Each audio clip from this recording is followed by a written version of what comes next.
Yang saya hormati Bapak Kepala Sekolah, yang saya hormati Bapak Ibu semua, singkatnya kita semua yang ada di tempat ini. Pertama-tama patut kita panjatkan puji syukur kehadiran Tuhan Yang Maha Kuasa, karena kalau bukan Tuhan tidak mungkin kita bertemu di tempat ini. Karena itu sebagai insan yang percaya kepada Tuhan Yang Maha Kuasa, dua kegiatan kita hari ini kita akan berdoa, dan doa pembukaan akan dipimpin oleh Ibu Nurlina Baris. Kepada Ibu waktu dan tempat kami persilakan.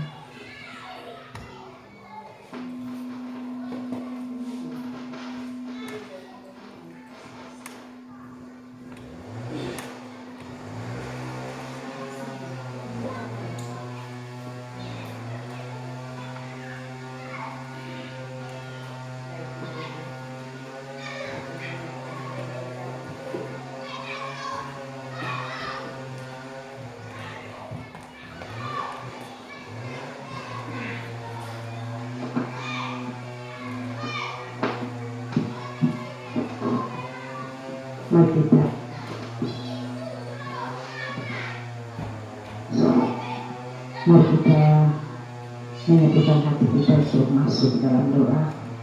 Sebelum kita memulai dengan kegiatan kita, mari kita berdoa. Terpujilah nama-Mu ya Tuhan, Bapa, Putra dan Roh Kudus. Kami anak-anak-Mu pagi hari ini boleh kembali ada di tempat ini semata-mata karena kasih dan kemurahan Tuhan. Kami anak-anak-Mu akan memulai dengan kegiatan kami dalam kegiatan PMM yang akan kami langsungkan saat ini. Kami kembalikan semuanya ke dalam tangan kasih sayang-Mu ya Tuhan. Memberkati kami semua sebagai guru yang akan menerima materi yang akan disampaikan oleh teman kami Ibu Nina sebagai pemateri. Memberkati kami semua ya Tuhan dengan segala sesuatu yang akan kami langsungkan hari ini. Kami kembalikan semuanya ke dalam tangan kasih sayang. Biarlah Tuhan semuanya itu boleh dapat berjalan dengan baik sesuai dengan kasih dan pimpinan Tuhan. Terima kasih Bapa di surga. Kami akan taruh semuanya ke dalam tangan kasih sayang. Biarlah Tuhan boleh berawal dan berakhir dengan baik.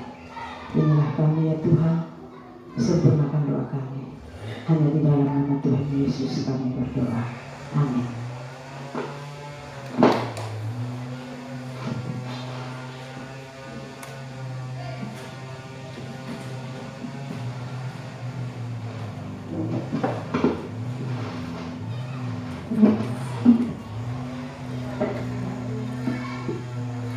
Memimpin kita dalam doa,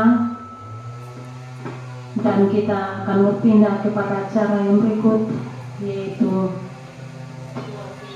yang akan disampaikan oleh Ibu Medahina yang berkata diseminasi budaya positif dan kegiatan PPPM. Namun sebelumnya kami mohon kesediaan Bapak Kepala Sekolah untuk menyampaikan beberapa hal mengenai pertemuan kita hari ini. Kepada Bapak waktu dan tempat kami persilakan.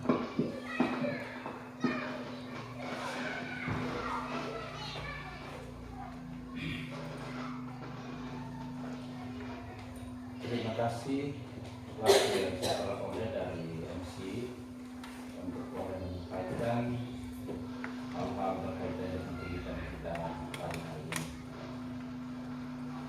Pertama-tama sebagai insan percaya kepada Tuhan, kita memuliakan Tuhan karena kasih dan setianya menjaga kita sampai dengan saat ini kita bersama. Bapak Ibu guru yang saya hormati, Ibu Ina sebagai guru penggerak, calon guru penggerak yang saya hormati, tentunya materi atau kegiatan hari ini kita juga harus dengan cermat mengikuti dan memahami serta harus melakukan apa yang seharusnya kita kerjakan.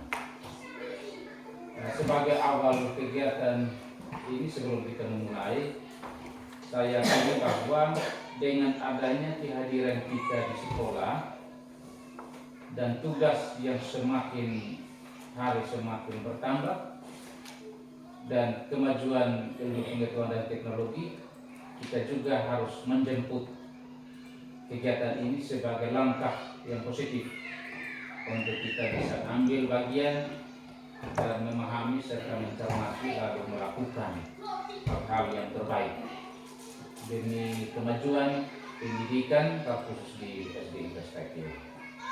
Sebagai hal yang positif, kita perlu saling berbenah diri di antara rekan-rekan guru dan warga sekolah. Warga sekolah untuk maju dan mundurnya budaya-budaya positif atau hal yang positif yang perlu kita lakukan, kita juga perlu memahami bagaimana kita mempersiapkan diri menanggapi serta melaksanakan niat baik yang sudah direncanakan dan akan dilakukan ke depan. Karena itu sebagai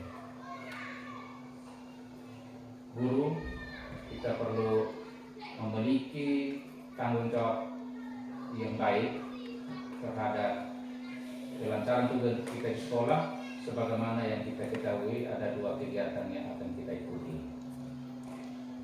Budaya positif yang akan kita ikuti, saya pikir ini hal-hal yang perlu kita cermati dan ikuti terus menerus, karena setiap zaman perkembangan kita harus mengikuti dan menyesuaikan sesuai dengan arahan dari Menteri Pendidikan dan Teknologi.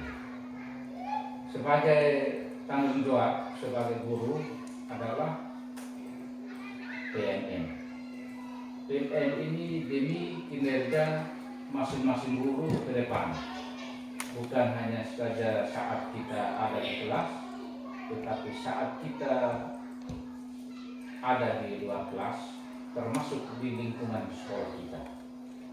Itu hal-hal yang dapat saya sampaikan. Terima kasih dan waktu saya kembalikan kepada MC.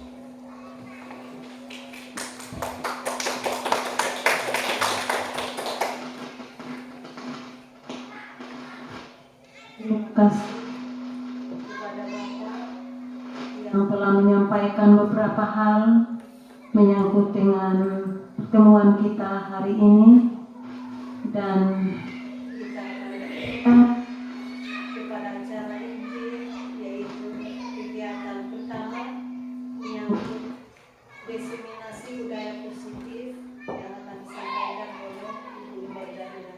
Kepada Ibu, waktu dan tempat kami persilakan.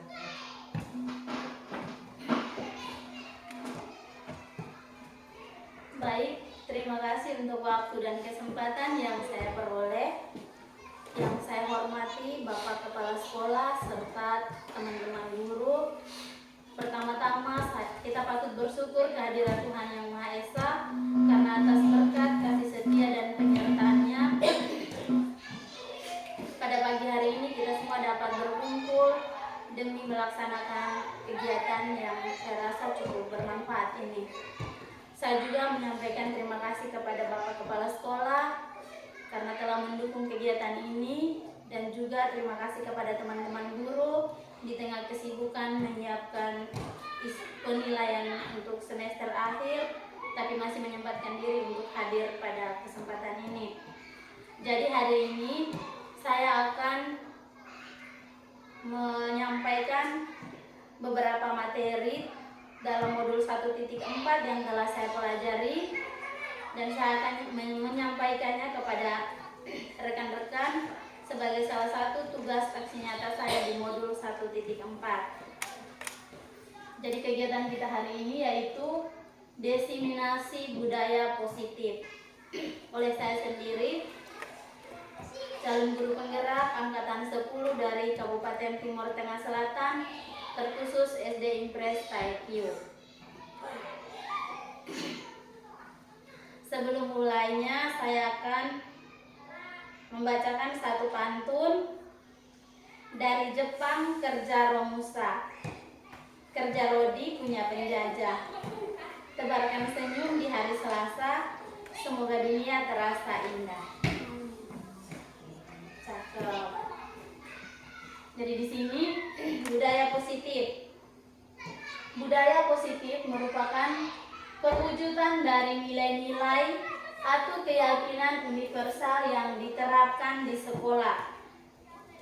Jadi saya rasa nilai-nilai yang bersifat universal, nilai-nilai yang membawa dampak positif itu sangat banyak. Mungkin Bapak Ibu bisa sebutkan beberapa apa saja nilai-nilai positif yang ada di sekolah.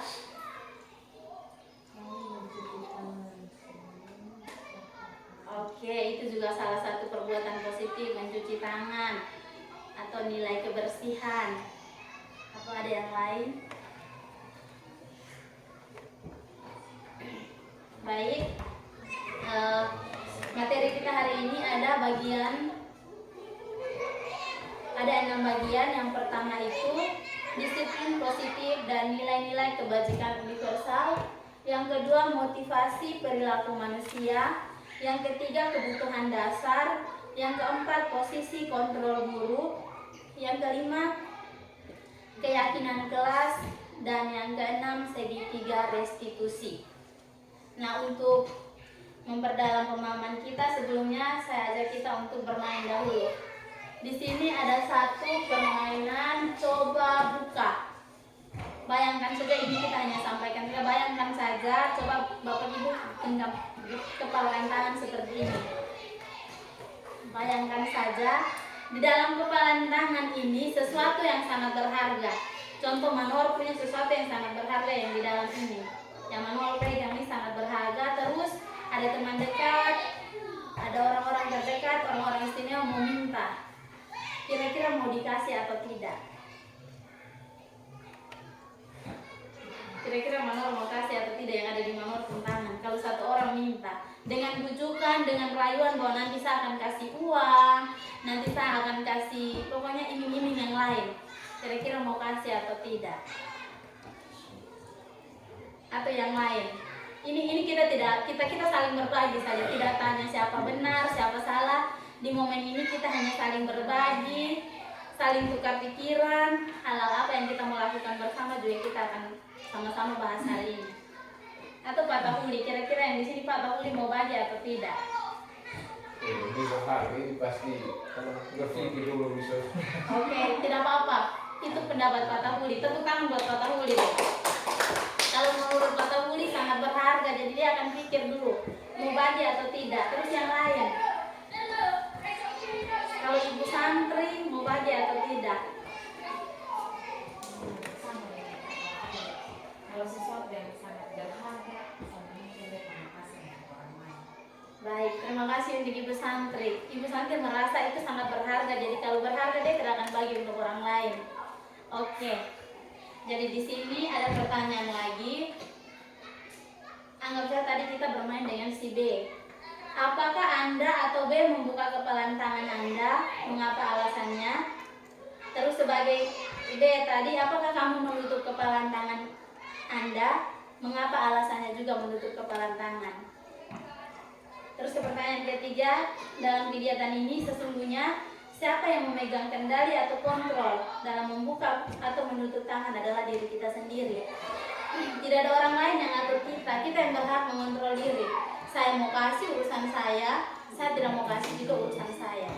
Saya mau berbuka dengan orang lain urusan saya tidak mau berbagi atau tidak mau berbuka dengan orang lain juga urusan saya. Jadi pemegang kontrol untuk diri kita sendiri adalah diri kita, diri sendiri. Jadi di sini menurut teori kontrol, menurut William Glasser, dia meluruskan beberapa miskonsepsi tentang makna kontrol. Di sini ilusi guru mengontrol murid. Betul. Setiap kali kita di kelas itu kita bilang, "Woi, Angli, harus begini. Event harus begini." Nah itu kan maunya kita, bukan maunya anak-anak. Jadi kita tuh seperti kita yang lebih berkuasa di situ. Sedangkan anak tuh dia punya hak untuk kontrol dia punya diri sendiri. Dia berhak untuk dia mau berekspresi sesuai dia punya kemampuan. Nah, contoh di sini lagi ilusi bahwa semua penguatan positif dan efektif dan bermanfaat. Kadang kita sebagai orang dewasa saya rasa, kalau saya sampaikan ini bermanfaat, jadi anak-anak harus ikut. Itu kurang efektif karena itu maunya kita bukan maunya anak-anak. Satu lagi, ilusi bahwa kritik dan membuat orang bersalah dapat menguatkan karakter. Kadang di kelas, mungkin kita semua pernah melakukan hal ini. Kadang saya bilang, Arka nih, aduh anak Arka nih malas datang sekolah terus. Coba Arka ingat Arka punya orang tua, susah payah pagi-pagi bangun masak. Kadang mungkin ada hal-hal yang membuat anak itu bisa jatuh air mata, dia menangis. Dan saya merasa pasti puas, oh Arka hari ini menangis. Tapi kita tidak tahu apa yang kita lakukan itu membekas di hati Arka. Dia akan tumbuh menjadi orang yang terus bersalah. Dia akan tumbuh menjadi orang yang tidak percaya diri. Pasti saya buat ini, marah saya. Pasti saya buat ini salah terus. Pasti Arka akan berpikir begitu. Jadi itu juga salah satu cara yang kurang efektif. Terus di sisi lain, ilusi bahwa orang dewasa memiliki hak untuk memaksa. Betul tidak Bapak Ibu? Kadang kita paksa anak atau tidak. Jangankan anak di sekolah, pasti di rumah juga kita paksa anak. Saya juga demikian. Karena kita bilang, kok harus begini, kok harus bangun pagi, kok harus ini, kok harus belajar jam begini. Itu maunya kita, bukan maunya anak. Jadi sekarang bagaimana caranya kita untuk memberi anak itu biar dia berkuasa untuk dirinya sendiri, biar dia yang kontrol dia punya diri. Tapi kita bantu untuk memantau. Kita bantu dia untuk memantau. Di sini ada perubahan paradigma stimulus respon teori kontrol. Tadi di sini kita mencoba mengubah orang lain agar berpandangan sama dengan kita. Betul. Di stimulus respon kadang kita berbuat seperti itu. Kita maunya, mungkin saya mau ibu santri sama dengan saya. Tapi di teori kontrol itu kita harus berusaha memahami pandangan orang lain tentang dunia. Di sini lagi, perilaku buruk dilihat sebagai suatu kesalahan. Kadang anak buat salah tuh kita bilang, ini dia nih salah terus, dia nih begini terus. Ternyata anak berbuat salah itu karena memiliki tujuan. Pasti orang berbuat salah itu karena ada. Kadang anak berbuat salah itu karena dia ada tujuan tertentu. Jadi setiap kesalahan itu ada pasti ada alasan. Kenapa dia buat itu pasti ada alasan. Jadi tidak ada kejadian yang tanpa alasan. Kadang kita bilang di stimulus respon orang lain bisa mengontrol saya.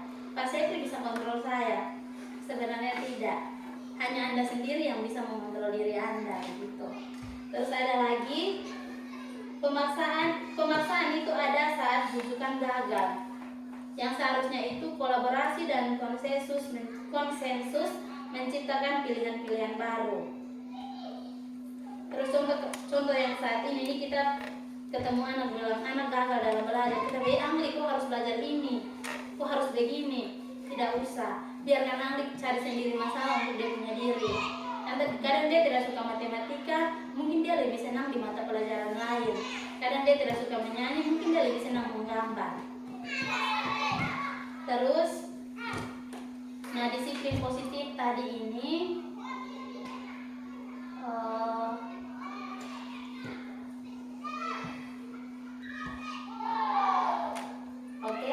disiplin positif itu yang kita sudah sebutkan tadi itu ada yang tidak bisa mengontrol orang lain, semua perilaku memiliki tujuan, itu semua itu dari teori kontrol William Glasses. Dan di situ juga ada teori motivasi, 5 posisi kontrol guru, kebutuhan dasar manusia. Dan di sini kita membutuhkan motivasi yang betul-betul dari dalam diri atau motivasi internal. Sedangkan kadang kita kalau contoh-contoh tadi yang saya sebutkan itu kebanyakan bernilai motivasi eksternal dari luar. Oke, kita masuk lagi di apa itu makna disiplin. Coba menurut Bapak Ibu disiplin itu apa? Coba Mbak Isu, disiplin itu apa? Disiplin adalah sesuatu yang harus kita dapatkan dari diri kita sendiri. Oke, menurut Mama Isu isu disiplin itu sesuatu yang harus kita nyatakan dari diri kita sendiri. Coba yang lain. Oke, jadi sesuatu yang baik dan yang kita lakukan. Jadi semua itu benar. Disiplin itu berasal dari bahasa Latin disciplina yang artinya belajar.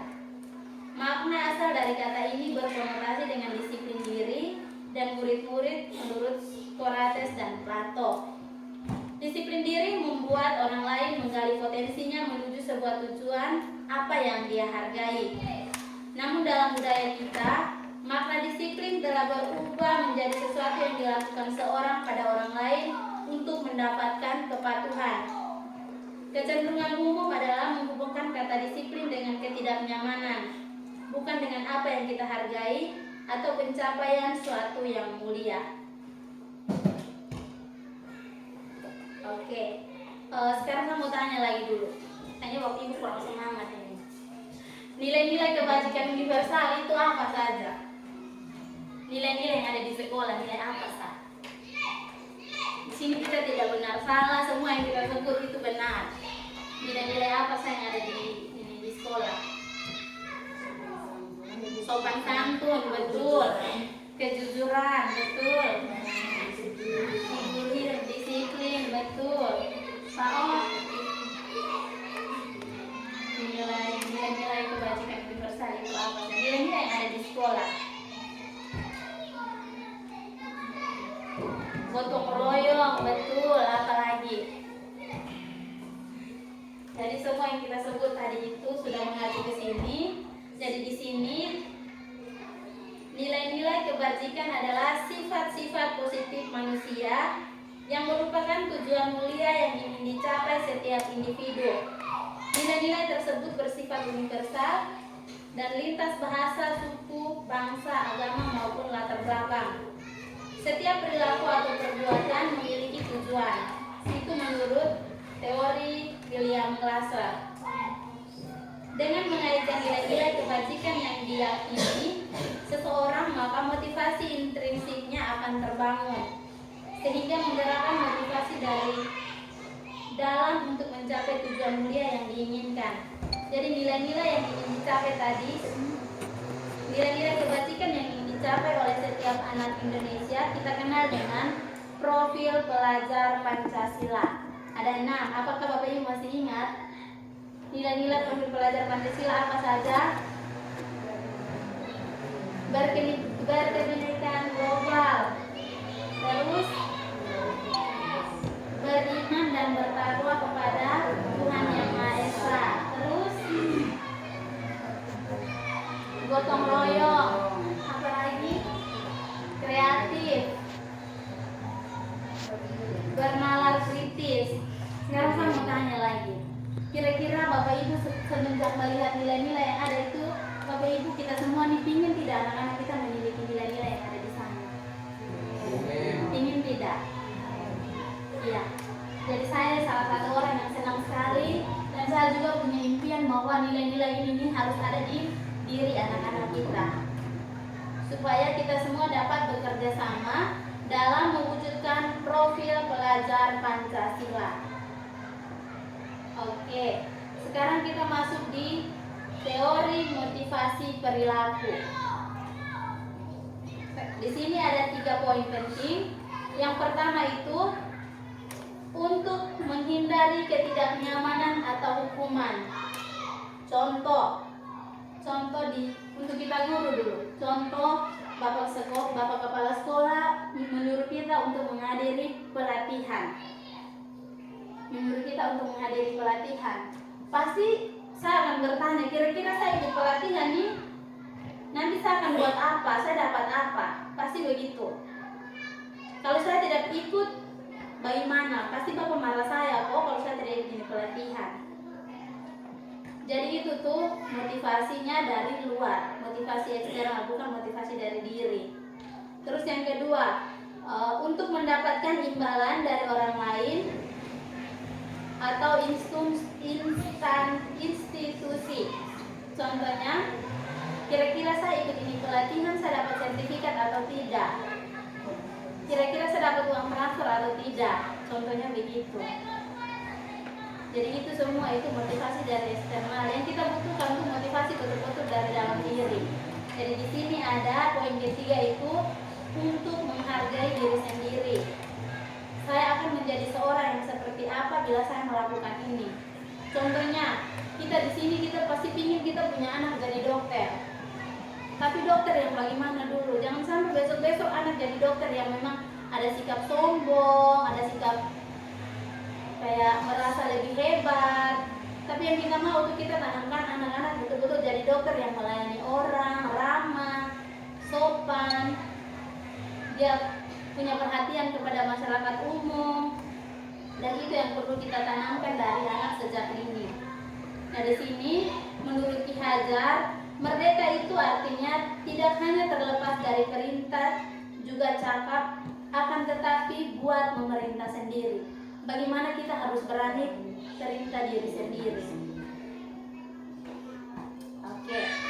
Dari tadi semua serius-serius, jadi sekarang kita main tebak-tebak ini dulu. Kita main tebak-tebakan yang ini. Di sini ada perbedaan antara hukuman dan konsekuensi. Apalagi Pak Tafuli berupa penjas. Ada beberapa poin di sini yang Pak Tafuli harus jawab nanti. Di sini pernah tidak Bapak Ibu di kelas suruh anak catat 100 kata? Pernah kok? Kalau saya sendiri saya pernah. Ibu Isu pernah berapa kata? Ibu Isu pernah buat 10. Kalau saya dulu saya pernah buat sampai 50. Kadang kita berpikir kita buat begitu anak jadi tertib, oh Bapak Ibu.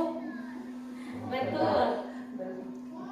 Jadi di sini anak mencatat 100 kali karena alasannya dia terlambat. Ini termasuk hukuman atau konsekuensi? Hukuman. Ibu Isu bilang hukuman, menurut Ibu Evi itu konsekuensi. Oke. Kita masuk ke poin kedua. Ini untuk guru olahraga nih. Lari mengelilingi lapangan basket 2 kali karena terlambat hadir di sekolah. Itu konsekuensi atau hukuman?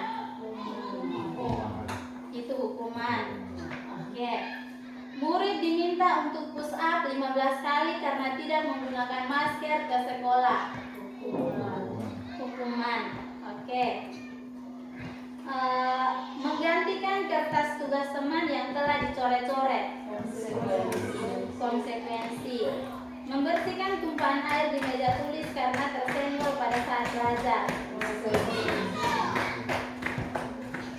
Murid disuruh mengenakan sepatu seharian di sekolah karena tidak mengenakan sepatu hitam. Hukuman. Oke, hukuman atau konsekuensi. Ya. Terus yang ini kayaknya khusus guru penjas lah. Lari mengelilingi lapangan basket 2 kali karena terlambat 10 menit untuk pelajaran PJOK. Itu hukuman atau konsekuensi? Konsekuensi. Baik. Jadi di sini kita dapat melihat bersama dia punya jawaban. Mencatat 100 kali di dalam buku kalimat saya tidak akan terlambat lagi karena terlambat ke sekolah. Itu adalah hukuman Bapak Ibu. Yang kita buat itu kita hukum anak. Secara tidak sadar kita hukum anak. Besok dia datang lagi kita suruh catat lah ya Angli. Pasti dia akan catat. Besok lagi Angli catat. Kan lu terlambat terus. Tapi coba kalau kita lepas dia sendiri Sa. Coba kita tanya dulu Angli. Coba tadi Angli datang tuh kenapa anak? Kenapa bisa terlambat? Saya juga jarang melakukan itu Bapak Ibu. Setelah saya mengikuti kegiatan guru penggerak baru saya paham. Kadang kita menilai anak dengan hal-hal negatif duluan. Coba kalau kita di posisi anak pasti sakit hati toh. Dia baru muncul di pintu selamat pagi. Lulai. Pasti kita sakit hati. Pasti anak sakit hati. Dia bilang kalau begitu lebih baik saya pulang Sa. Daripada tapi ibu suruh saya catat lah, lebih baik saya pulang. Kita harus bersyukur bahwa setidaknya dia sudah berani. Walaupun terlambat dia sudah datang sekolah. Ada hal positif yang perlu kita bersyukur dari anak. Contoh di sini, dia lari mengelilingi lapangan basket 2 kali karena terlambat hadir di sekolah. Itu juga hukuman. Bayangkan saja kalau anak-anak di satu sekolah semua lihat kita lari. Pasti dia bilang, semua akan bully dia. Semua akan bilang, aduh Junaid ini kayak orang gila Sa. pasti anak akan merasa lebih terpuruk lagi. Dia dipertonton oleh satu sekolah. Dan saya juga mungkin pernah melakukan itu. Jadi ini pelajaran untuk kita semua. Mungkin perlahan ke depan kita akan terapkan sedikit demi sedikit. Contoh, murid diminta push up 15 kali karena tidak menggunakan masker. Itu juga hukuman. Beda lagi kalau Pak disuruh murid push up 15 kali saat pelajaran PJOK di luar. Mungkin itu konsekuensi dari poin berikutnya ini. Sedangkan kadang kita bilang murid disuruh mengenakan sepatu seharian di sekolah karena tidak mengenakan sepatu hitam. Kadang kalau kita suruh dia telanjang kaki di sekolah sepanjang hari, bayangkan semua orang akan tertawa dia, anak-anak akan tertawa dia, semua mata akan, wuih, lihat kaki ayam ada lewat. Betul, pasti dia akan malu, dia akan sakit hati, mungkin dia akan tumbuh jadi anak yang betul-betul saya buat sesuatu pasti salah terus, ibu guru akan kasih saya terus. Jadi sekarang kita belajar bagaimana menumbuhkan nilai positif untuk anak, kita belajar mengoreksi diri. Di sini bukan saya sudah lakukan itu di kelas, tapi di sini saya juga baru belajar. Selama ini juga saya melakukan hal yang sama dengan Bapak Ibu, jadi kita sama-sama berubah. Terus di sini lagi perbedaan hukuman dan konsekuensi tadi. Kalau hukuman itu sesuatu yang menyakitkan dan harus terjadi, sedangkan konsekuensi sesuatu yang terjadi. Terus hukuman tadi itu membuat anak sakit secara fisik maupun hati untuk jangka waktu yang lama. Sedangkan yang konsekuensi tadi membuat anak merasa tidak nyaman dalam jangka waktu pendek. Jadi kalau konsekuensi tadi kayak Pak Tahuli bilang coba push up dan pada mata pelajaran PJK, pasti dia akan merasa oh iya Pak Tahuli suruh saya karena memang hari ini saya terlambat di mata pelajaran PJK. Beda lagi dengan yang dia lari keliling lapangan basket selama 2 jam. Kalau dia terlambat pasti nilainya akan beda, dia akan beda di situ. Terus dia punya rasa sakit hati tadi di Pak Tahuli suruh begitu, mungkin dalam beberapa jam saja tidak lagi. Sedangkan kalau yang ini lari keliling tadi itu pasti dia akan dendam terus, dia ingat terus. Coba saya tanya lagi Bapak Ibu, sekarang Bapak Ibu bayangkan Bapak Ibu punya guru yang dulu, pernah tidak guru bikin Bapak Ibu sakit hati? Karena saya juga demikian. Sekarang yang waktu itu mungkin waktu itu kita masih usia SD ataupun SMP ataupun SMA, itu sudah lama sekali, sudah berpuluh-puluhan tahun, mungkin 20, 30. Tapi sekarang saya tanya, pasti Bapak Ibu masih ingat toh? Kalau bayang itu kejadian sakit atau tidak? Sakit. Jadi sekarang Bapak Ibu isi sendiri, apakah Bapak Ibu mau buat anak begitu dan besok-besok anak-anak ingat ataukah ingin merubah itu? Ya. Jadi apapun yang kita tanamkan di anak, nilai positif yang kita tanamkan ke anak itu anak akan ingat seterusnya. Dan hari ini kita ajar anak, bukan besok atau lusa kita lihat. Tapi coba bayangkan, mungkin di sini lebih senior Bapak kepala sekolah, mungkin Ma Isu, Ma Nor, Ma Evi, Pak Tahuli, mungkin ketemu anak di luar yang dulu mama dong didik, pasti dia akan jabat tangan, dia cium. Itu hal positif yang perlu kita ingat. Oh ternyata anak dulu yang sama ada di kelas, hari ini dia sudah jadi manusia. Jadi yang kita ajarkan ini bukan berarti kita lihat di semester ini, semester besok, tapi saat anak itu tumbuh dewasa. Jadi bagaimana cara kita menerapkan untuk anak ingat dengan kita dengan hal-hal baik, ataukah memarah anak supaya besok-besok anak akan dendam dengan kita. Mungkin di sini tidak, kalau di kota pasti anak-anak yang otak nakal, oh sudah dia marah kita, sebenarnya kita los dia kembang, sudah tahu sekolah rumah. Tidak, pasti bisa. Ataukah kita lewat dia bilang nanti ibu inap jam lewat begini, kita sembunyi di hutan berdalih, kita lempar biasa. Pasti begitu. Oke. Sekarang yang tadi kita sudah di posisi hukuman itu, anak akan merasa bersalah, dipermalukan dan merasa dia tidak dihargai. Sedangkan yang tadi di posisi konsekuensi tadi, anak akan kehilangan hak, dibuat tidak nyaman tapi dalam waktu yang singkat. Sedangkan diasingkan juga untuk waktu yang sementara. Oke. Sekarang kita masuk di apa itu restitusi. Restitusi adalah proses menciptakan kondisi bagi murid untuk memperbaiki kesalahan mereka, sehingga mereka bisa kembali pada kelompok mereka dengan karakter yang lebih kuat. Restitusi juga merupakan proses kolaboratif yang mengajarkan murid untuk mencari solusi untuk masalah mereka, dalam membantu murid berpikir tentang orang seperti apa yang mereka inginkan dan bagaimana mereka harus memperlakukan orang lain. Nah, di sini ada 2 poin penting, yaitu identitas sukses dan identitas gagal. Yang masuk dalam identitas gagal tadi yang kita buat itu hukuman, dan kalau masuk di identitas sukses itu ada disiplin dan konsekuensi dan restitusi. Minta maaf. Sedangkan di hukuman gagal itu, identitas gagal itu ada hukuman. Jadi tadi contohnya kita bilang kita buat murid untuk tidak nyaman dalam jangka waktu yang panjang, itu di identitas hukuman. Sedangkan di konsekuensi, murid tidak nyaman dalam jangka waktu yang pendek. Sedangkan di restitusi itu menguatkan murid dalam waktu yang panjang. Jadi apa yang kita tanamkan di saat restitusi itu anak akan ingat terus di waktu yang panjang. Terus tadi di posisi hukuman tadi, identitas gagal yang kita ciptakan itu, murid akan merasa tersakiti. Sedangkan di konsekuensi, murid akan dibuat tidak nyaman. Dia rasa tidak nyaman sebentar, tadi tidak sakit hati tapi dia tidak nyaman. Terus di posisi restitusi, murid akan mendapatkan penguatan. Oke. Ciri-ciri restitusi. Ciri-ciri restitusi itu yang pertama, bukan untuk menebus kesalahan, namun untuk belajar dari kesalahan. Jadi betul Bapak Ibu, sebagai orang dewasa juga kadang kita belajar dari kesalahan, apalagi anak-anak. Yang kedua, memperbaiki hubungan. Yang ketiga, tawaran bukan paksaan. Yang keempat, restitusi menuntun untuk melihat ke dalam diri. Yang kelima, restitusi mencari kebutuhan dasar yang mendasari tindakan. Yang keenam, restitusi diri adalah cara yang paling baik.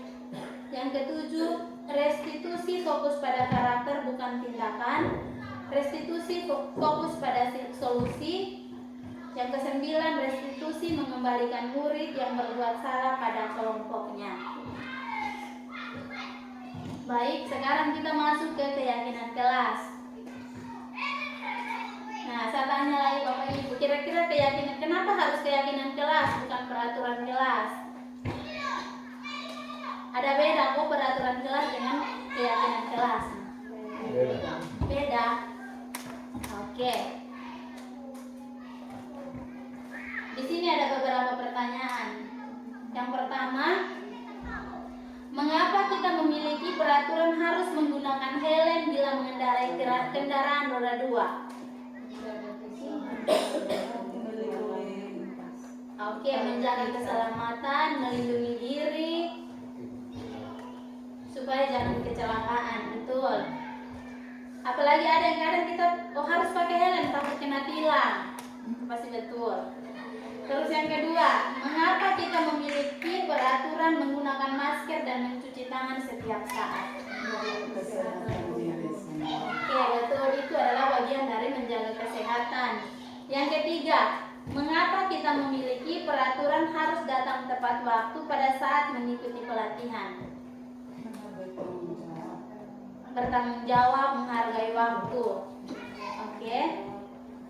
Jadi Bapak Ibu, untuk mendukung motivasi intrinsik, kembali ke nilai-nilai atau keyakinan-keyakinan yang lebih menggerakkan seorang dibandingkan mengikuti serangkaian peraturan.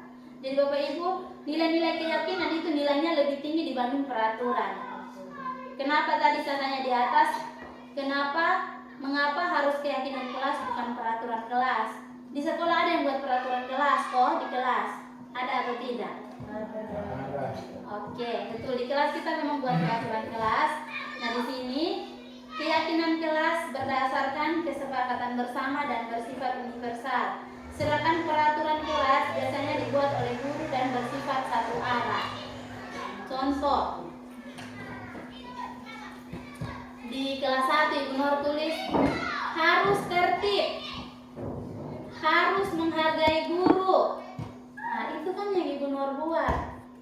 bukan anak-anak punya mau. Jadi keyakinan kelas itu dia punya nilai lebih tinggi, di mana ibu ajak anak-anak, oh anak-anak hari ini kita buat keyakinan kelas. Tapi kalau kita sudah berhadapan dengan anak-anak, pasti nanti sudah begini.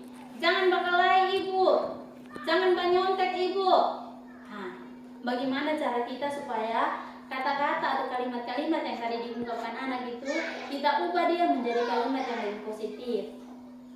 Jangan menyontek. Mungkin di situ kita ingin terapkan nilai jujur, jadi kita tulis jujur. Terus jangan baganggu, sering anak bilang baganggu kawan ibu. Dia suka baganggu dia punya kawan. Mungkin kita tulis di situ menghargai teman. Bahasanya nanti kayak bahasa-bahasa begitu. Oke, jadi di sini ada beberapa tahap untuk membentuk keyakinan kelas dalam mewujudkan budaya positif. Jadi keyakinan kelas yang kita buat di kelas itu Bapak Mama, itu salah satu cara kita untuk mewujudkan budaya positif di sekolah. Jadi saran saya mungkin setelah kita belajar bersama ini, di semester baru itu setiap kali kelas harus punya keyakinan kelas. Nah keyakinan kelas ini kita buat untuk 1 semester ke depan atau 1 tahun ke depan, dan dia juga bisa kita sewaktu-waktu kita bisa ubah. Contoh kayak suruh di situ ada nilai datang tepat waktu. Kalau berjalannya waktu anak sudah tepat waktu semua, mungkin kita lihat nilai lain lagi yang perlu kita kembangkan, kita ganti. Jadi di sini ada tahapan membuat keyakinan kelas itu. Yang pertama, tanyakan pendapat murid tentang masalah dan harapan kelas kita. Harapan atau impian, kira-kira kita punya kelas nih mau seperti apa? Kita tanya anak dulu. Yang kedua, eksplorasi ide dari murid untuk mencapai kelas impian. Contoh dia bilang, ibu saya mau di kelas tuh harus tertib, tenang, nyaman. Nah kira-kira supaya kelas kita tertib, tenang, nyaman kita harus buat apa? Pasti dia jawab, oh dalam belajar kita tidak boleh bakalai, dalam belajar kita tidak boleh banyontek. Nah pasti itu bahasa-bahasa seperti itu yang akan anak ungkapkan. Apalagi di kita punya kondisi sekolah yang memang bahasa Indonesianya anak-anak masih belum terlalu bagus. Nah kita tetap menggunakan bahasa kita sendiri, itu tidak salah. Hanya kita akan di sini ada satu tahap ambil kesimpulan dari ide murid. Jadi ide-ide yang murid tuangkan itu kita ambil satu kesimpulan. Terus ubah ide tadi menjadi keyakinan kelas. Nah seperti saya sudah bilang tadi, anak pasti bilang jangan menyontek. Nah di dalam posisi pembuatan keyakinan kelas itu kita tidak perlu, kita tidak boleh menggunakan kata jangan atau dilarang. Itu tidak, itu sudah bernilai negatif. Kita harus menggunakan waktu. Contoh, tidak boleh tepat terlambat, berarti kita gunakan di situ datang ke sekolah tepat waktu. Jangan mengganggu teman, kita mungkin menggunakan kalimat menghargai temanmu, hargai temanmu begitu. Oke? Dan di sini juga kesepakatan kelas yang kita buat itu juga bisa kita buat tanda tangan kontrak dengan anak-anak. Dan kita dalam kelas itu kita pantau terus, oh kira-kira keyakinan kelas itu sudah berhasil sejauh mana. Sesekali bisa buat evaluasi. Nah ini gambar keyakinan kelas yang waktu itu Ibu buat dengan anak murid kelas 3. Jadi dari peraturan kelas tadi itu yang kita sudah buat di kelas, dia akan peraturan tadi kita akan ubah dia, kita akan bentuk dia menjadi keyakinan kelas. Dari keyakinan kelas tadi, kalau sudah di kelas sudah kita jalankan sudah bagus, dia akan berpengaruh luar ke lingkungan positif. Jadi dari kelas kecil tadi pasti dia punya pengaruh untuk satu sekolah. Dari satu sekolah tadi pasti dia punya pengaruh lagi untuk masyarakat luar, di lingkungan masyarakat, di lingkungan keluarga. Jadi yang kita tanamkan hal-hal positif tadi pasti dia punya berdampak lebih besar. Baik, kita lanjut lagi ke peraturan kelas dan peraturan dan keyakinan kelas. Sekarang kita jawab sama-sama lagi. Selalu kembalikan buku ke tempatnya. Kira-kira itu keyakinan kelas apa yang ingin kita buat di situ? Nilai apa yang kita tanamkan ke anak? Selalu kembalikan buku ke tempatnya. Tanggung jawab. Oke. Terus dilarang mengganggu orang lain. Menghargai orang lain, menghargai teman. Hadir di sekolah 15 menit sebelum pembelajaran mulai. Disiplin waktu. Dilarang melakukan kekerasan. Terus lagi dilarang menggunakan narkoba, keselamatan, kesehatan, bergantian atau menunggu giliran, atau biasa kita sebut antrian. Terus gunakan masker, jangan berlari di kelas atau koridor atau teras. Jadi di sini mungkin tadi selalu kembalikan buku ke tempatnya. Berarti nilai yang kita kembangkan, nilai keyakinan itu tanggung jawab. Dilarang mengganggu orang lain, berarti kita sedang mengajar anak untuk menghormati orang lain. Hadir di sekolah 15 menit sebelum pembelajaran dimulai, berarti menghormati orang lain juga bisa, terus berkomitmen dengan waktu. Dilarang melakukan kekerasan, berarti kita ajarkan anak nilai keselamatan dan menghormati orang lain. Dilarang menggunakan narkoba, berarti nilai kesehatan. Bergantian atau menunggu giliran, berarti mengajarkan anak untuk sabar dan menghormati orang lain. Gunakan masker itu tentang kesehatan dan keselamatan. Jangan berlari di kelas atau koridor, itu keselamatan dan keamanan. Baik, di sini kita lanjut lagi tentang kebutuhan dasar manusia. Di sini ada love nih, ada love ini yang itu kebutuhan akan kasih sayang dan rasa diterima. Terus yang di sini kebutuhan akan penguasaan. Kalau di sini kebutuhan akan kesenangan, di sini kebutuhan akan kebebasan, di sini kebutuhan akan bertahan hidup. Dari tadi saya ngomong terus, jadi saya ingin di sini mungkin kita bapak ibu satu-satu sebutkan saya punya contoh yang dia sudah buat di kelas. Dia punya kebutuhan akan kesenangan, tuh anak pernah buat apa? Contoh sederhana sah. Ada kok. Oke, dia punya bilang apa? Anak di kelas itu dia mau menggambar, berarti itu anak punya kebutuhan akan apa itu BFI.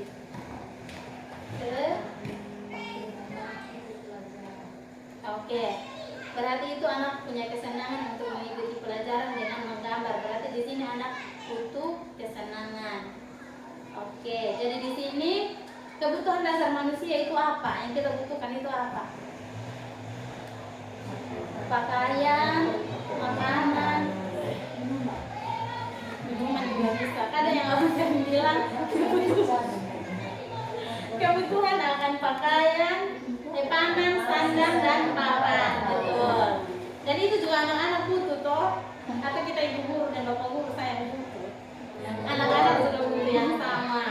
Nah di sini dia juga butuh kebebasan. Ada gambar kupu-kupu, minta maaf bukan kupu-kupu malam ya. Kupu-kupu kan terbang bebas, jadi anak juga ingin bebas. Oke, di sini ada penguasaan. Dia ingin berpuasa di kelas, betul atau tidak? Ada anak yang dibilang harus biasa, harus beta sah. Betul, ada anak yang begitu. Contoh, Amli, Sali, pasti mereka mau harus mereka sah. Tapi di saat mereka bersikap begitu, pasti teman yang tadi sudah bisa pasti dia rasa kecil terus.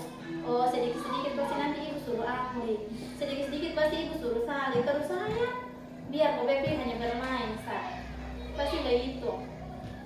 Jadi di sini saya mau tanya dulu di sini saat anak-anak bilang aku senang bermain kejar-kejaran dengan ibu guruku, itu seru. Kira-kira ini anak buat apa? Dia punya kebutuhan apa ini?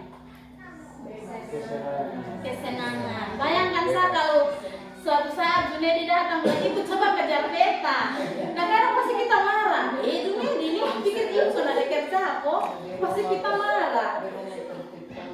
Junedi pasti datang bilang ibu mari kejar beta. Kalau itu pasti ibu tuh pasti emosi bapak. Tapi itu dia butuh. Itu anak dia lagi butuh kesenangan. Mungkin di rumah orang tua tidak pernah buat dia seperti itu. Di rumah tidak ada rasa kasih sayang. Jadi datang dia buat itu dengan ibu di sekolah. Contoh lagi dia bilang, ibu kejar aku karena ibu sayang pada aku. Coba ibu kejar saya. Nah karena kita pikir anak dia cari kerja kok, suruh saya kejar-kejar dia. Tapi itu anak lagi butuh kasih sayang, dia butuh perhatian. Kadang dia bilang, aku hebat karena bisa bikin ibu kejar aku. Dia bangga, dia sudah mulai penguasaan diri. Oh dia hebat, dia rasa, wih saya lebih hebat. Saya bisa buat seminggu ini hari kejar dia. Pasti begitu. Terus kadang anak kelas. Kadang kita boleh ngomong di depan A sampai Z, tapi dunia di studi luar. Lihat ini Alena studi luar. Karena mereka juga mereka bosan, mereka jenuh. Contoh hari ini saat kita lama-lama di sini pasti kita jenuh. Jadi kadang kita di kelas anak sambil tidur belajar, sambil duduk. Gaya belajar anak tuh beda-beda Bapak Ibu.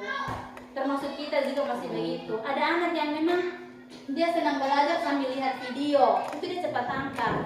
Ada anak yang dia harus lihat di depan, ibu guru omong dia lihat, dia dengar baik-baik, dia tangkap. Ada anak yang memang dia dengar suara, ada gaya belajar audio, audio visual dan kinestik. Audio itu yang kalau dia dengar apa yang kita omong dia tangkap.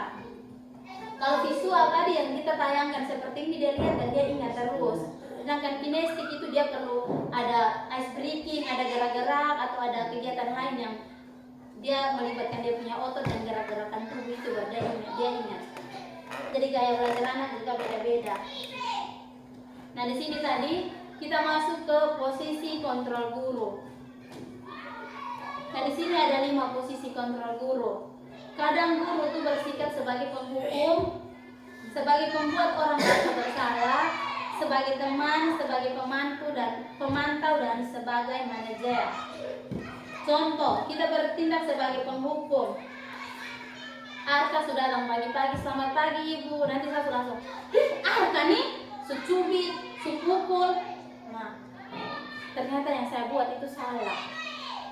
Setidaknya saya harus bersyukur, oh setidaknya hari ini biar dia terlambat, dia masih datang. Itu cara saya yang salah. Kalau saya sudah buat seperti itu, pasti dia tidak rasa nyaman. Arka sudah tidak rasa nyaman, pasti dia bilang, kalau saya pergi di sekolah juga ibu guru akan pukul saya terus. Jadi kita tuh sudah meletakkan sesuatu yang tidak berkualitas di dunia anak. Dia akan meletakkan dia punya guru tuh, saya punya guru tuh tidak berkualitas untuk saya punya hidup.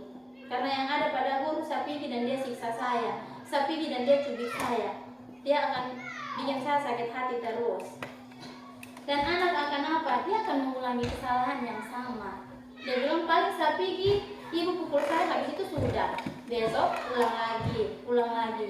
Jadi tidak ada motivasi dari dalam anak untuk dia berubah. Kembali ke posisi pembuat orang merasa bersalah. Kadang kita sendiri omong panjang lebar di depan, omong panjang-panjang baru anak suruh ibu sendiri, lu nih ibu su omong lu dengar. Nah kita bikin anak tuh bersalah terus. Nah anak pasti bilang, kadang kita tanya, kamu mengerti kok? Mengerti ibu? Betul tidak ya? Kita ajar panjang-panjang di sana, kita maunya anak itu duduk diam, tertib dan dengar. Kita panjang lebar ngomong, kita tanya, mengerti ibu? Itu anak sedang berbohong karena dia takut apa? Kalau saya bilang tidak mengerti, ibu pasti marah saya. Lebih baik saya mengerti. Tapi besok apakah yang kita ajarkan itu anak ingat? Tidak. Mungkin yang tadi kita omong dari A sampai Z mungkin dia ingat, anak hanya ingat di A. Selanjutnya dia sudah lupa. Tapi kalau kita tanya, anak-anak mengerti? Mengerti ibu? Betul, mengerti. Tanya ulang sudah lupa. Karena apa? Anak-anak hanya takut untuk dihukum, jadi dia tetap berbohong untuk jangan dihukum. Kadang kita harus bertindak sebagai teman. Kadang anak buat salah tuh kita bilang Angli ini tidak bisa bantu ibu, kemarin ibu sudah bisa ini. Nah, itu kita sudah memposisikan diri kita sebagai teman. Tapi harus dengan batas-batas tertentu. Kadang kita buat begitu terus nanti anak ketergantungan tinggi dengan guru.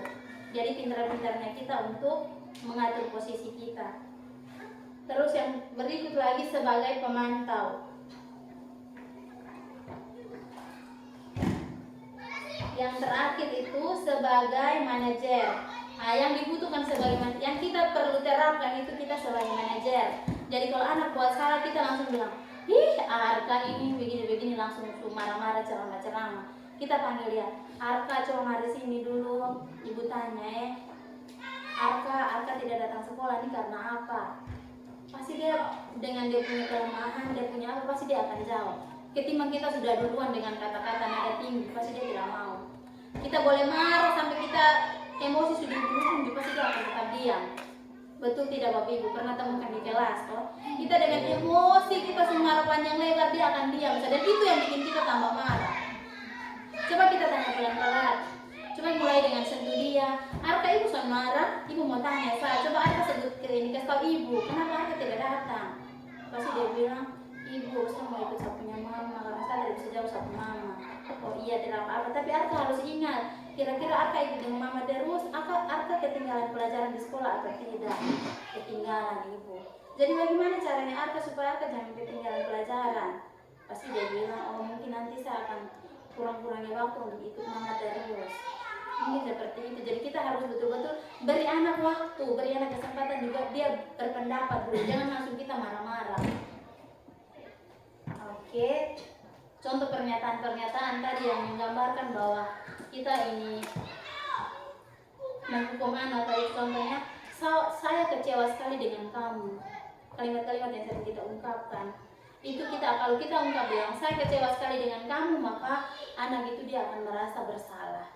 Dia akan tumbuh jadi orang yang rendah diri, orang yang tidak percaya diri. Terus dia bilang, kamu tidak benar, kamu seharusnya begini. Bapak ibu bayangkan, saat anak datang pagi-pagi, kita sudah dengan emosi, hei langsung bersihkan kamar WC. Itu adil tidak bapak ibu? Sedangkan teman-teman lain tadi tidak bersihkan kamar WC. Pasti dia memang dia akan bersihkan, tapi dalam hati dia pasti rasa sakit hati. Masa teman-teman lain tidak bersihkan kamar WC, saya baru datang, ibu langsung suruh saya bersihkan kamar WC sendiri. Karena kita bilang, ayolah coba buat ini demi ibu. Kemarin kan ibu sudah bantu ini. Nah, itu kata-kata sudah mulai menuju ke hal baik. Terus kadang mungkin di kelas saya sudah pernah buat memberikan bintang kepada anak itu tuh posisi guru sebagai pemantau. Tapi kalau kita sering kasih pujian juga, anak nanti dia akan merasa bahwa oh saya buat ini karena dapat pujian. Itu juga kurang efektif. Bagaimana cara kita supaya betul-betul anak tuh ada nilai yang tumbuh betul-betul dari dalam dia punya diri. Oke. Jadi di sini kita bergerak antara dua, yaitu peraturan pemantau atau konsekuensi atau hadiah dan nilai-nilai manajer memperbaiki diri. Contohnya di sini, kalau kamu tidak kerja tugas, pasti saya akan hukum kamu. Betul. Atau kalau hari ini kamu tidak kerja tugas, berarti kamu tidak usah pulang sekolah. Itu betul yang sering kita buat di kelas. Tapi itu hal yang kurang tepat, kurang efektif. Contoh tadi, bagaimana Arka bisa perbaiki ini masalah, Arka harus buat apa? Itu yang lebih efektif. Coba bayangkan saat kita di dalam kelas, kita sementara belajar, anak datang terlambat, terus kita suruh dia bilang, karena hari ini kau terlambat, maka kau nanti pulang jam 2. Itu efektif atau tidak, Bapak Ibu? Tidak. Kalau seandainya dia terlambat, pas jam istirahat kita bilang, oh ini mari kita belajar lanjut, karena tadi Arka terlambat 10 menit. Itu efektif atau tidak? Efektif. Nah, itu lebih efektif dibanding kita harus suruh dia sampai jam 2. Baik, kita sudah menuju ke materi yang menuju akhir. Di sini ada segitiga restitusi. Segitiga restitusi ini kita harus gunakan di kelas. Segitiga restitusi ini gunanya untuk apa? Mengatasi anak-anak yang bermasalah. Semua anak-anak yang bermasalah nanti kita coba terapkan ini segitiga restitusi. Contohnya di sini ada 3 tahap dalam kegiatan restitusi ini. Yang pertama, menstabilkan identitas. Menstabilkan identitas ini yang tadi anak mengaku salah, kita jangan langsung marah, kita tanya baik-baik dulu. Terus kita masuk kedua, validasi kebutuhan. Kita tanya anak punya kebutuhan, kira-kira kau buat ini pasti ada alasan, kenapa kau buat ini. Terus kita tanya keyakinan, menanyakan keyakinan. Jadi tadi kita sudah kaitkan dengan keyakinan kelas. Kira-kira yang kau buat ini melanggar keyakinan kelas atau tidak? Jadi ini. Jadi di sini kalimat-kalimat yang kita gunakan di saat kita ingin menstabilkan identitas anak itu kita gunakan sudah anak tidak apa, semua orang tuh pernah berbuat salah. Kalimat-kalimat itu yang kita ungkap untuk anak. Ibu guru dulu juga pernah buat salah. Terus di tahap validasi kebutuhan itu dia bilang ada cara yang lebih efektif untuk mendapatkan apa yang kau butuhkan. Contoh, dia mencuri di kelas. Dia mencuri di kelas, pada tindakan validasi ini kita akan tanya dia, kira-kira kau mencuri ini alasannya apa? Nanti kita akan ajarkan anak-anak, oh kau boleh mendapatkan pensil tapi tidak perlu dengan mencuri, kau mungkin meminta atau minta tolong teman, siapa yang punya pensil lebih boleh bantu kasih saya, begitu. Terus di sini bila kita tanya lagi, kira-kira kau mencuri itu kau melanggar nilai apa? Mungkin dia bilang tidak jujur. Nah, itu dia nanti ungkapkan sendiri. Oke. Mungkin dari yang terakhir ini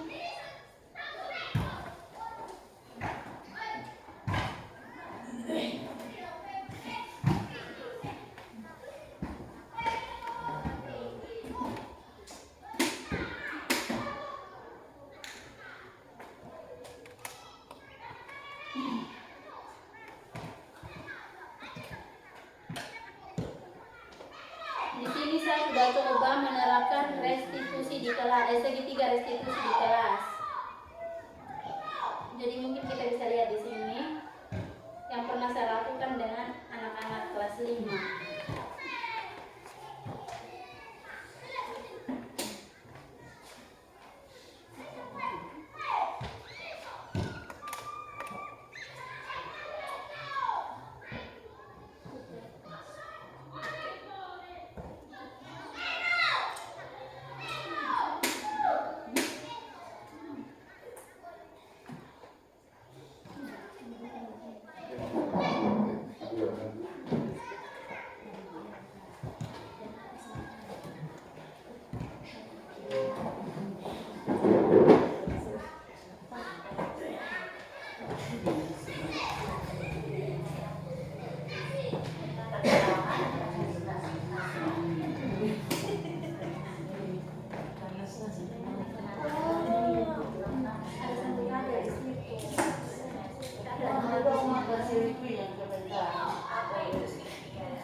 Apaan segitiga Jadi di sini restitusi yang contoh yang saya sudah terapkan di sini ada satu video yang saya buat dengan anak-anak di kita punya sekolah pertama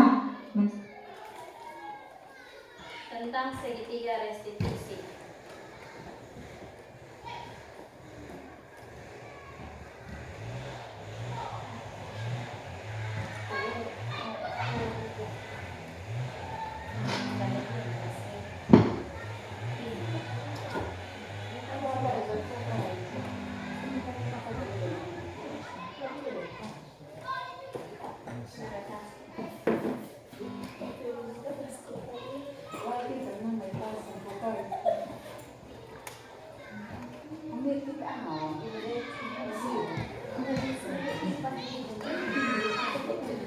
Kisah Depri SPD dan saya sendiri adalah Ida SPD.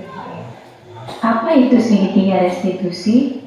Menurut dosen tahun 2004, segitiga restitusi adalah proses menciptakan kondisi bagi peserta didik untuk memperbaiki kesalahan mereka sehingga mereka bisa kembali pada kelompok mereka dengan karakter yang lebih kuat. Ada 3 tahapan segitiga restitusi. Yang pertama, menstabilkan identitas.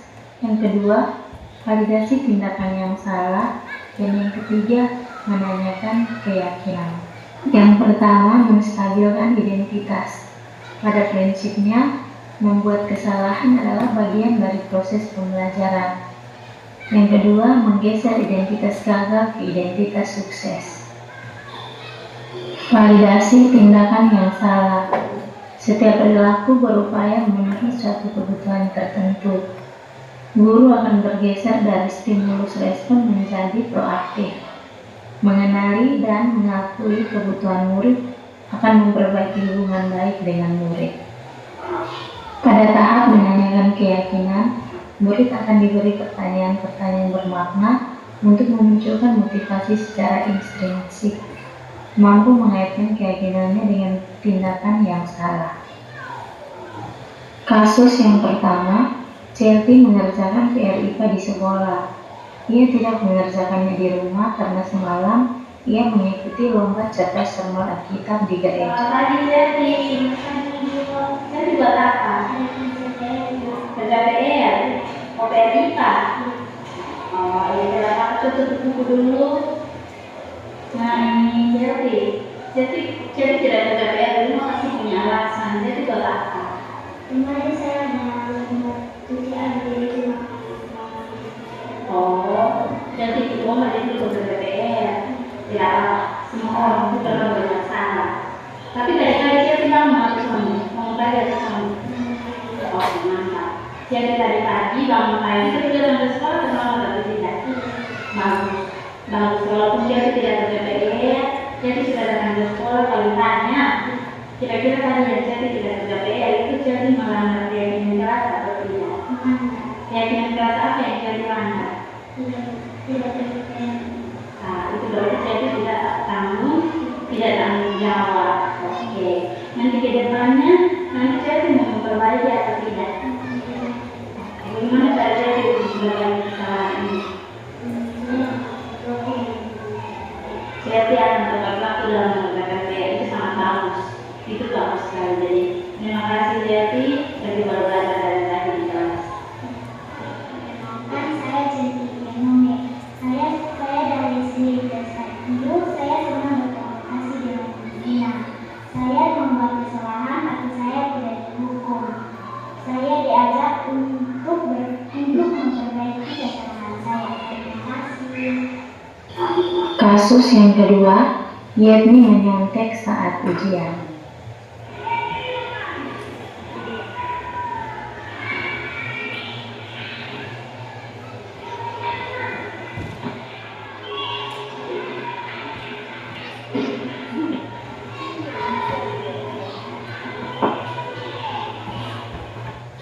Yang saya lakukan di sini meminta Yetni untuk bertemu saat jam istirahat.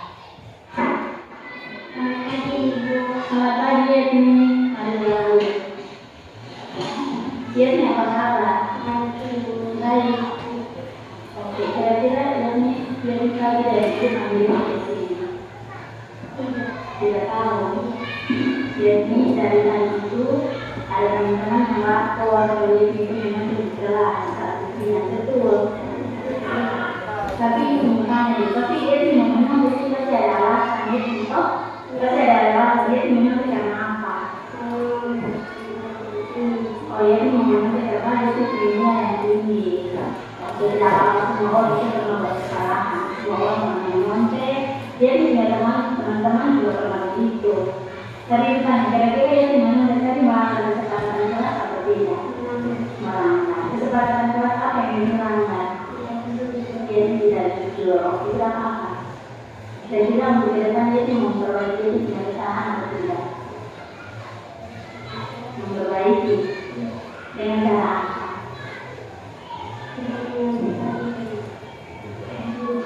Jadi tidak memperbaiki dan jujur. Oke. Terima kasih Yetni. Sekarang Yetni baru dulu terima kasih Yetni.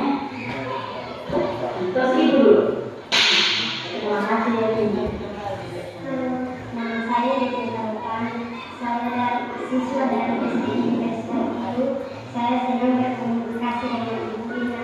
Walaupun hari ini saya membuat kesalahan di sekolah, tetapi saya tidak dihukum dan saya diajak untuk memperbaiki kesalahan saya. Terima kasih. Demikian yang dapat saya sampaikan. Terima kasih atas perhatiannya. Salam.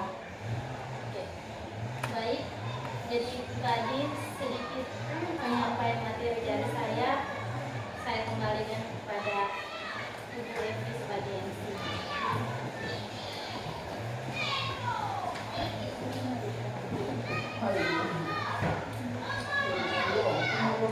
Terima kasih kepada Ibu Rina yang telah menyampaikan materi diseminasi budaya positif kepada kita semua, dan materi yang disampaikan oleh Ibu tadi sangat bermanfaat bagi kita semua dan perlu kita menerapkannya di kelas kita masing-masing saat kegiatan KBM berjalan. Dan pertanyaan atau usul saran dari Bapak Ibu semua sejauh materi yang disampaikan oleh Ibu Ina tadi, waktu dan tempat kami bersilakan.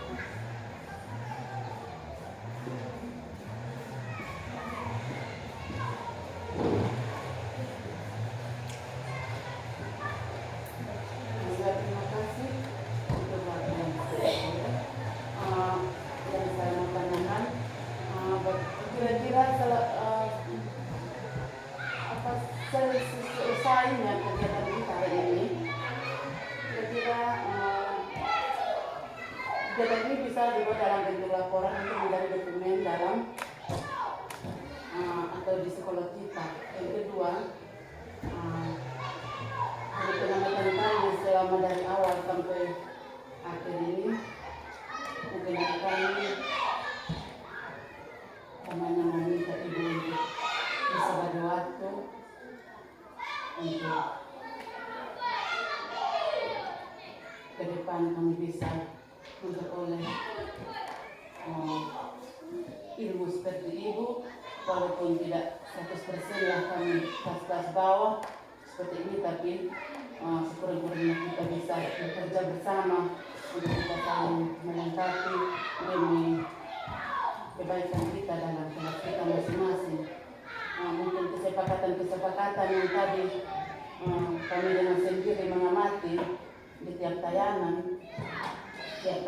di sini kita bisa terapkan bersama-sama di tiap kelas pada kelas ini. Terima kasih waktu saya kembalikan.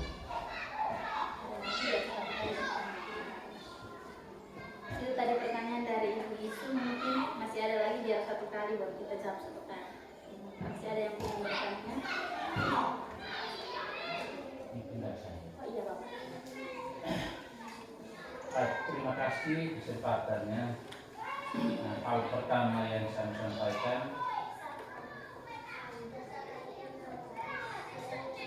saya sampaikan bahwa belajar untuk maju ada hal-hal yang positif, sangat positif, dan membuat kita menjadi yang terbaik. Belajar bukan hanya karena dari modul atau dari apa, tetapi dari praktik perilaku sehari-hari kita. Dan belajar berarti bagaimana menerapkan ilmu yang kita pelajari melalui media sosial, media yang lain, lalu kita membandingkannya dengan perilaku kita sehari-hari di kelas. Yang ketiga, suasana perlu kita benahi setiap hari. Berpikir hal-hal ini merupakan hal yang terbaik.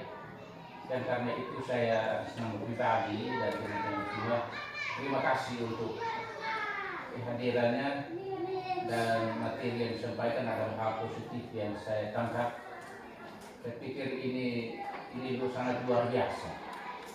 Sangat luar biasa untuk sekolah kita yang ramah anak. Saya mengusulkan ramah anak. Ramah anak berarti kita memberikan sepenuhnya kepada anak untuk anak mengambil keputusan sesuai dengan apa yang dia pikirkan, apa yang dia mau pelajari demi dirinya sendiri. Seperti tadi punya pertanyaan, bagaimana kalau hal-hal yang utama itu kita miliki, kita bagi untuk orang lain itu sulit. Itu kenapa? Karena kita tahu bahwa yang ambil keputusan kita sendiri, bukan orang lain. Kalau orang lain yang paksa berarti kita tidak akan maju apa, tidak akan buat apa. Tapi kalau dari diri kita sendiri berarti kita kuat, pasti kuat. Karena apa? Motivasinya dari diri kita, bukan dari orang lain paksa kita harus buat begini, buat ini, buat itu. Tidak. Ini yang tadi saya tangkap dari ibunya penyampaian materi tadi. Kalau hadir atau hal-hal positif yang ada pada kita kasih di orang lain pasti sulit. Tapi bagaimana kita berbagi kepada orang lain yang terbaik. Nah ini motivasi yang membuat kita harus tangkap peluang, tangkap ilmunya, tangkap hal positifnya untuk kita punya diri. Contoh yang paling kecil, yang paling besar dan kecil ada di kita. kegiatan PLN ini sebenarnya hal yang luar biasa. Saya ikuti sudah 2 tahun ya Bapak Ibu.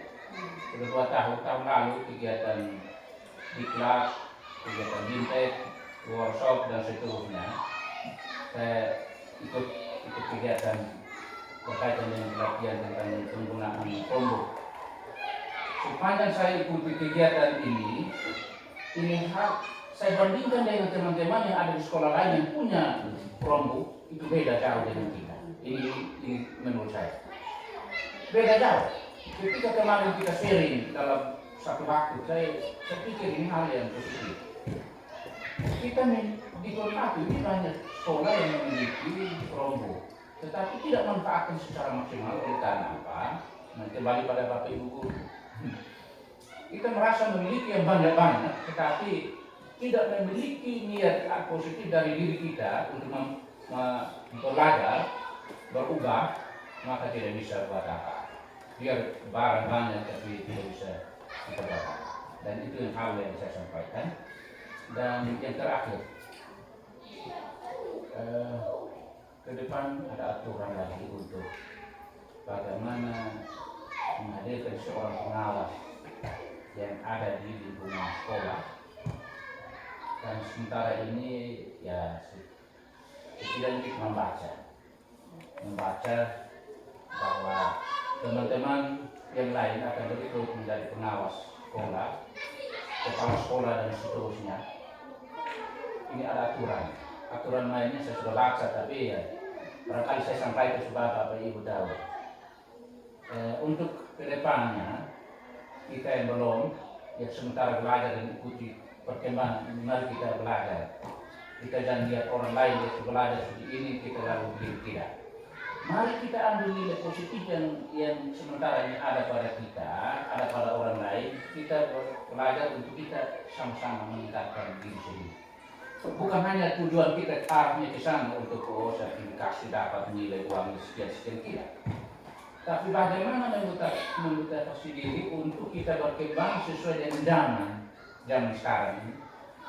Karena walaupun kita dilahirkan dari usia, dari zaman yang tidak seperti sekarang ini, tapi kita belajar untuk bagaimana meningkatkan taraf kemampuan kita ke level yang lebih tinggi.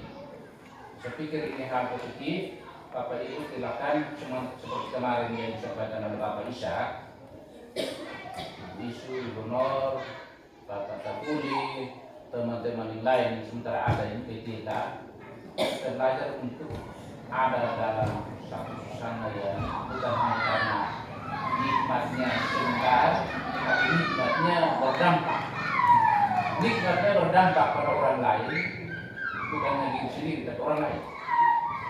Orang lain dalam artian jangan kita dendam kemampuan kita sendiri, tapi membagi untuk orang lain, membuka diri, membuka diri untuk orang lain bisa dapat ilmunya, dapat bagiannya, dan dia bisa berubah untuk dirinya sendiri, tapi dampaknya untuk kita semua warga sekolah seperti yang kemarin saya sampaikan. Jadi karena itu Bapak Ibu mungkin lihat kondisi kita selama beberapa tahun, khususnya SD ini, bagaimana kita mengambil keputusan berkaitan dengan aturan-aturan yang ada di sekolah, itu sudah. Saya kembali kepada kita semua, kita saling berkomunikasi, saling menyampaikan. Jadi sekarang bukan otoriter, itu tidak ada, itu tidak pakai itu lagi. Sehingga makanya saya selalu minta pertimbangan dari Bapak Ibu. Kira-kira menurut Bapak Ibu seperti apa? Mari kita sepakat sama-sama. Hari ini saya pastikan kita bisa susun visi misi sudah. Ini jelas. Arah kita kemana jelas. Saya pantau sepanjang saya pantau beberapa hari yang lalu mulai Pak Isa ada.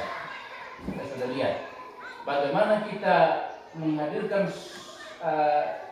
perubahan-perubahan untuk kita semua. Kita berubah.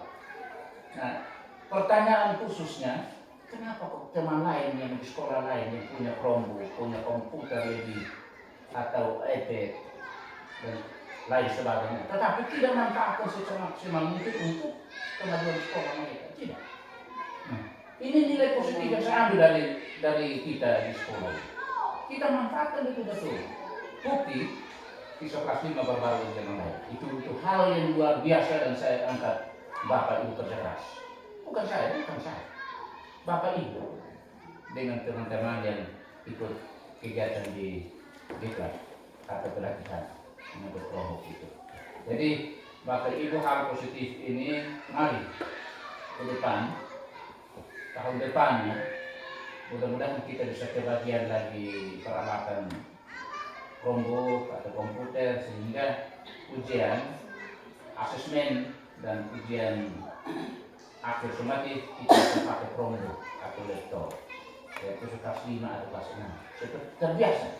Jadi anak kelas dari SD itu terbiasa dengan alat teknologi, perkembangan teknologi yang ada. Mereka sudah tahu, paham. Jadi mereka terkadang tidak ada soal lain. Ya. Jadi itu yang saya sampaikan. Terima kasih untuk Bapak Ibu punya kinerja baik. Mudah-mudahan PMM hari ini juga kita bisa ikuti kegiatan peserta saya. Terima kasih motivasinya dan perkembangan yang saya ikuti di sini. Terima kasih dan waktu saya kembali.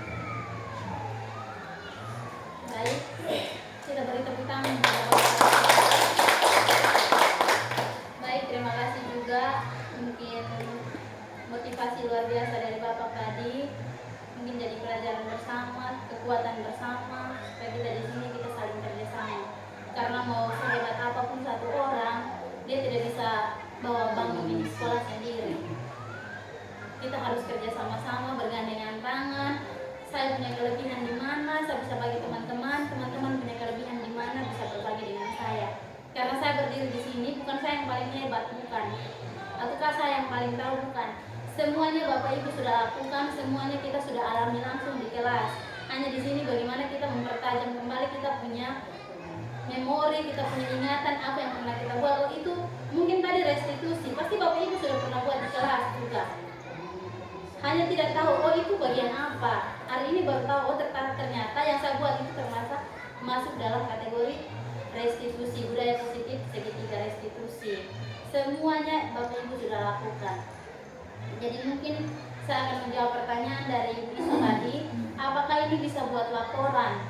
Oh, kalau dari saya ini sudah sangat bisa sekali, karena ini salah satu bagian dari penerapan budaya positif di lingkungan sekolah atau di komunitas sekolah. Itu sudah sangat bisa. Apalagi di sini saya lebih menekankan di keyakinan kelas. Kalau kita buka PMM, waktu itu kita buat PMM, asingnya di PMM dan sampai dapat sertifikat, karena kita sudah belajar di sana ada pembelajaran berdiferensiasi. Nah, salah satu kegiatan dari pembelajaran diferensiasi ini yang buat keyakinan kelas. Jadi kalau kita sudah buat keyakinan kelas, kita sudah upload di PMM, maka kita akan dapat sertifikat.